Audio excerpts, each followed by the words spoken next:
Vellayambalam filter ഹൗസിലെ valve നിയന്ത്രണത്തിലും വീഴ്ച സംഭവിച്ചിട്ടുണ്ട്. ആറ്റുകാൽ പൊങ്കാല അടുത്തിരിക്കുന്ന സാഹചര്യത്തിൽ ചെറിയ വീഴ്ച പോലും ജനങ്ങളെ ഗുരുതരമായി ബാധിക്കും. പ്രത്യേകിച്ച് ചൂട് ഭയങ്കര കൂടുതലാണ്.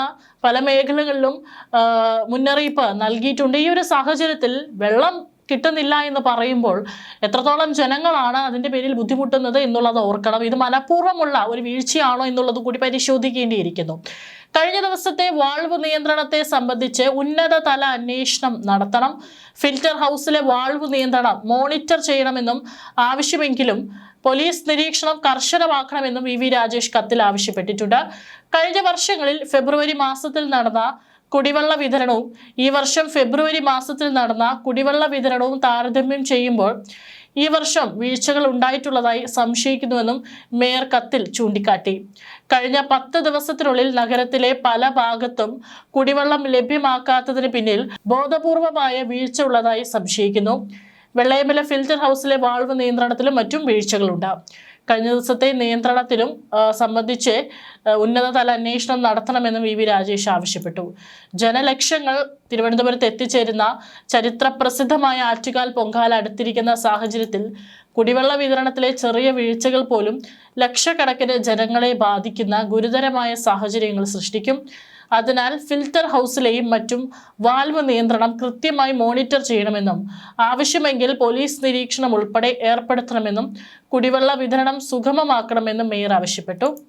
തിരുവനന്തപുരം കോർപ്പറേഷന്റെ നേതൃത്വത്തിൽ ടാങ്കറിൽ കുടിവെള്ളം എത്തിച്ചുള്ള വിതരണം പൂർണ്ണ പരിഹാരമാവില്ല. ജലവിതരണം പുനഃസ്ഥാപിച്ചെന്ന് പറയുന്ന വീടുകളിലേക്കും നേർത്ത മട്ടിലാണ് വെള്ളത്തിന്റെ വരവ്. ഓരോ മേഖലയിലേക്കുമുള്ള വാൽവുകൾ തുറക്കുന്നതിൽ ഉൾപ്പെടെ ആസൂത്രിത ഇടപെടലുണ്ടെന്ന് സംശയിക്കുന്നതായി മേയർ ഉന്നയിച്ചിട്ടുണ്ട്. അരുവിക്കരയിലെ പമ്പിംഗ് പ്രതിസന്ധി ഉച്ചയോടെ പരിഹരിക്കാൻ കഴിയുമെന്നും രാത്രിയിൽ ജലവിതരണം പൂർവ്വസ്ഥിതിയിലേക്ക് എത്തുമെന്നാണ് ജലവിഭവ മന്ത്രിയുടെ പ്രതികരണം.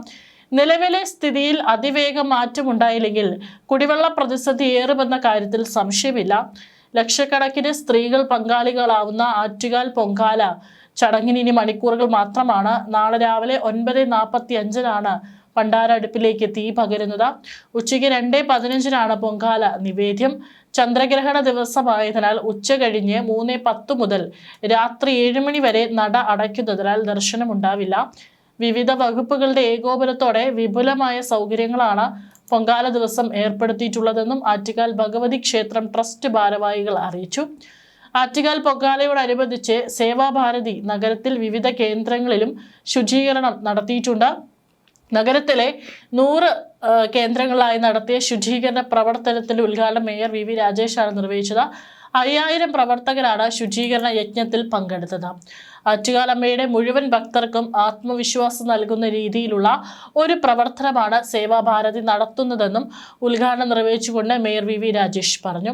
പൊങ്കാല അർപ്പണം നടക്കുന്ന എല്ലാ പ്രദേശത്തുമായി നടക്കുന്ന ശുചീകരണം മാതൃകാപരമാണ്.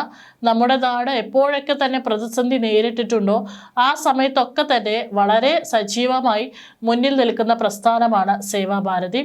അത് വർഷങ്ങൾക്ക് മുമ്പ് തന്നെ തെളിയിക്കപ്പെട്ടിട്ടുള്ളതാണ്. മുമ്പ് കുടിവെള്ളക്ഷാമം വന്നപ്പോഴും സേവാഭാരതിയുടെ പ്രവർത്തനം കേരളം കണ്ടതാണ്. തീർച്ചയായിട്ടും തിരുവനന്തപുരം കോർപ്പറേഷന്റെ മേയർ എന്ന നിലയ്ക്ക് അഭിനന്ദനം അറിയിക്കുന്നുവെന്നാണ് വി രാജേഷ് പറഞ്ഞിട്ടുള്ളത്. സേവാഭാരതി ജില്ലാ അധ്യക്ഷൻ അഡ്വക്കേറ്റ് ഡി മനു അധ്യക്ഷത വഹിച്ചു. ഡെപ്യൂട്ടി മേയറായിട്ടുള്ള ആശാനാഥും സേവാഭാരതി സംസ്ഥാന വൈസ് പ്രസിഡന്റ് എല്ലാം തന്നെ അവിടെ പരിപാടിയിൽ പങ്കെടുത്തിട്ടുണ്ടായിരുന്നതോ. തീർച്ചയായിട്ടും സംസ്ഥാനത്ത് ചൂട് വർദ്ധിച്ചു വരുന്ന സാഹചര്യത്തിൽ കൂടിയാണ് പൊങ്കാല നാളെ ആഘോഷിക്കുന്നത്. ഈ ഒരു സാഹചര്യത്തിൽ മേൽപ്പറഞ്ഞതുപോലെ കുടിവെള്ള പ്രതിസന്ധി ഉണ്ടായി കഴിഞ്ഞാൽ അത് ഒരുപാട് ജനങ്ങളെയാണ് ബുദ്ധിമുട്ടിക്കുക. കാരണം പണ്ടാര അടുപ്പിൽ നിന്ന് വരുന്ന ചൂടും അധികമാകുന്നതോടുകൂടി തന്നെ ജനങ്ങൾ വലയും. ഈ ഒരു സാഹചര്യത്തിൽ വെള്ളം കിട്ടാത്ത സാഹചര്യം ഉണ്ടാകരുത്. സംസ്ഥാനത്ത് കേന്ദ്ര കാലാവസ്ഥാ വകുപ്പ് നിർദ്ദേശം പുറപ്പെടുവിച്ചിട്ടുണ്ട്. കേരളത്തിലെ പല ജില്ലകളിലും ഉയർന്ന താപനില അനുഭവപ്പെടുമെന്ന മുന്നറിയിപ്പിനെ തുടർന്ന് പൊതുജനങ്ങൾ അതീവ ശ്രദ്ധ പുലർത്തണമെന്നും അധികൃതർ അറിയിച്ചു. പകൽ സമയങ്ങളിൽ സൂര്യപ്രകാശം നേരിട്ട് ഏൽക്കുന്നത് ഒഴിവാക്കാനും നിർജ്ജലീകരണം തടയാൻ ധാരാളം വെള്ളം കുടിക്കാനും നിർദ്ദേശമുണ്ട്. പ്രത്യേകിച്ചും ആറ്റുകാൽ പൊങ്കാലയിൽ പങ്കെടുക്കുന്ന ഭക്തർ ഈ കഠിനമായ ചൂട് കണക്കിലെടുത്ത് അതീവ ജാഗ്രത പാലിക്കേണ്ടതുണ്ട്. ആയിരക്കണക്കിന് ഭക്തർ ഒത്തുചേരുന്ന പൊങ്കാല മഹോത്സവത്തിൽ വെയിലേൽക്കുന്നത് മൂലമുണ്ടാകുന്ന ആരോഗ്യ പ്രശ്നങ്ങൾ ഒഴിവാക്കാൻ മുൻകരുതലുകൾ എടുക്കണം. പൊങ്കാല സമയത്ത് കഠിനമായ ചൂട് അനുഭവപ്പെടാൻ സാധ്യതയുള്ളതിനാൽ കഴിയുന്നത്ര തണലുള്ള സ്ഥലങ്ങളിൽ പൊങ്കാല അർപ്പിക്കാൻ ശ്രദ്ധിക്കുക. കുടകൾ ഉപയോഗിക്കുന്നത് നല്ലതാണ്. കടുത്ത ചൂടിൽ ശരീരം പെട്ടെന്ന് നിർജ്ജലീകരണത്തിന് വിധേയമാകും. അതിനാൽ ധാരാളം വെള്ളം, കരിക്കിൻ വെള്ളം, മറ്റ് ആരോഗ്യകരമായ പാനീയങ്ങൾ എന്നിവ കയ്യിൽ കരുതുകയും ഇടയ്ക്കിടെ കുടിക്കുകയും ചെയ്യുക. അസ്വസ്ഥതകൾ, തലകറക്കം, ക്ഷീണം തുടങ്ങിയ ലക്ഷണങ്ങൾ അനുഭവപ്പെട്ടാൽ ഉടൻ തന്നെ തൊട്ടടുത്തുള്ള മെഡിക്കൽ ക്യാമ്പുകളിൽ നിന്ന് വൈദ്യസഹായം തേടാൻ മടിക്കരുത്. പ്രായമായവർ, ഗർഭിണികൾ, ചെറിയ കുട്ടികൾ, ഭിന്നശേഷിക്കാർ തുടങ്ങിയവർ ഈ സമയത്ത് കൂടുതൽ ശ്രദ്ധ പുലർത്തണം. ഇവർ കഠിനമായ വെയിൽ നേരിട്ട് ഏൽക്കാതിരിക്കാൻ പ്രത്യേകം ശ്രദ്ധിക്കുക. അയഞ്ഞതും ഇളം നിറത്തിലുള്ളതുമായ കോട്ടൺ വസ്ത്രങ്ങൾ ധരിക്കുന്നതും ചൂടിനെ പ്രതിരോധിക്കാൻ സഹായിക്കും. പൊങ്കാലയുമായി ബന്ധപ്പെട്ട പൊതുപരിപാടികൾ, സമ്മേളനങ്ങൾ എന്നിവ നടത്തുമ്പോൾ പങ്കെടുക്കുന്നവർക്ക് ആവശ്യമായ കുടിവെള്ളവും തണലും ഉണ്ടെന്നും സംഘാടകർ ഉറപ്പുവരുത്തണം. തിരക്കൊഴിവാക്കാനും പരസ്പരം സഹകരിക്കാനും ഭക്തർ തയ്യാറാവണം.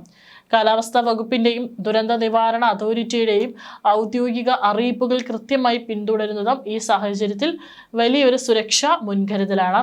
ഏവർക്കും സുരക്ഷിതവും ഭക്തിസാന്ദ്രവുമായ ഒരു പൊങ്കാല ദിവസം തന്നെയായിരിക്കട്ടെ നാളെ സംഭവിക്കുന്നത്. മാത്രമല്ല, എല്ലാ പ്രതിസന്ധികളും തരണം ചെയ്യാനായിട്ട് കോർപ്പറേഷന്റെ ഭാഗത്തു നിന്നും എല്ലാ തരത്തിലുള്ള നീക്കങ്ങളും നടത്തുന്നുണ്ട്.